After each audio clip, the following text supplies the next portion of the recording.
So this is replacing a older DC motor control board with a newer model that we have with the capacitor to reduce some of the motor noise.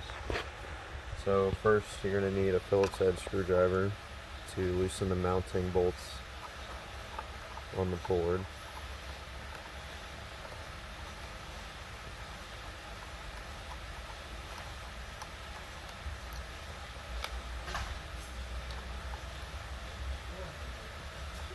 Got the grounding strap on that one.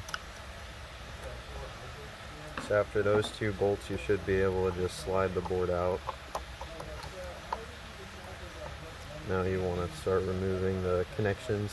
Take note of which connections go where, because on your new board they will largely have the same markers on them. Like you can see right here, we've got white coming from the relay plugging into L1. It'll plug into the same spot on the new board. The only difference is with the speed control, or the potentiometer, here the labels are marked P1, 3, and 2, but on the new boards they'll be marked S1, 3, and 2. So go ahead and take these out.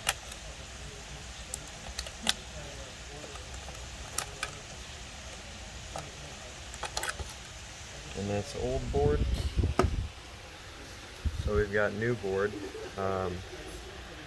For the new board, before you install it, you'll want to make sure that these speed and voltage are reading correctly. So you've got your max speed right here on the left, min speed, IR compensation, deceleration, acceleration. Currently for the deceleration and acceleration we have them set to 0, but if you feel like the start for your motor is too choppy or too sudden, you can turn this clockwise, and the further you turn it clockwise, the further it'll delay the full acceleration of the motor. And same for deceleration. If you find that your deceleration is too quick, you can turn that clockwise and it'll slow that down. So for min speed and max speed, you want them both turned about 2.5 ticks out. So that's roughly just a standard cross shape from full counterclockwise. So you want to make sure that they start out completely to the edge, and then you just turn them about 2.5 ticks to the right. And you want to do that for both min speed and max speed. Alright, so we're installing the new control board. You can see the posts on this board are in different places than the posts on the old board. You have your speed control over here, which is marked with S instead of P, but they're still going to follow the same numbers. So on S1 we're going to have blue, S2 is brown, and S3 is yellow from the speed control. And over on the right side here we have our A1 and A2 posts, which are for your motor. A1 being red and A2 being black, and L1 and L2 for the relay right here. So we can just go ahead, take our speed control,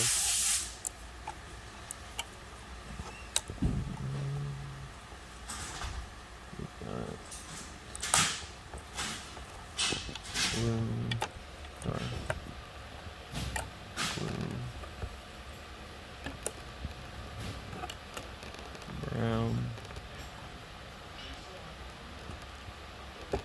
yellow.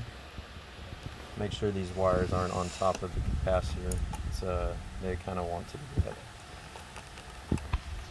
And then over here we've got white for L1, and for the L1s these are marked the same on your old board. So L1 and L2, 1 L2, and then back there the A2 and A1 post, those are for your motor. Obviously we don't have a motor here, but if you had a motor here, or you were installing it to one that already had a motor, then you would go ahead and plug those in. And we're going to go ahead, tighten it all back up. Make sure you've got this grounding strap on this screw.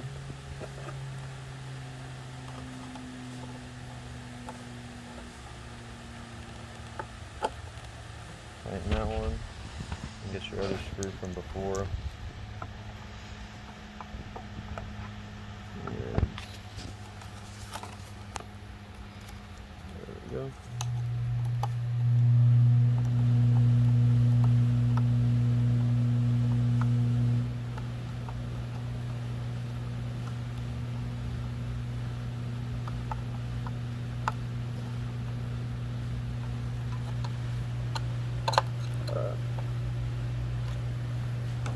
And there we go.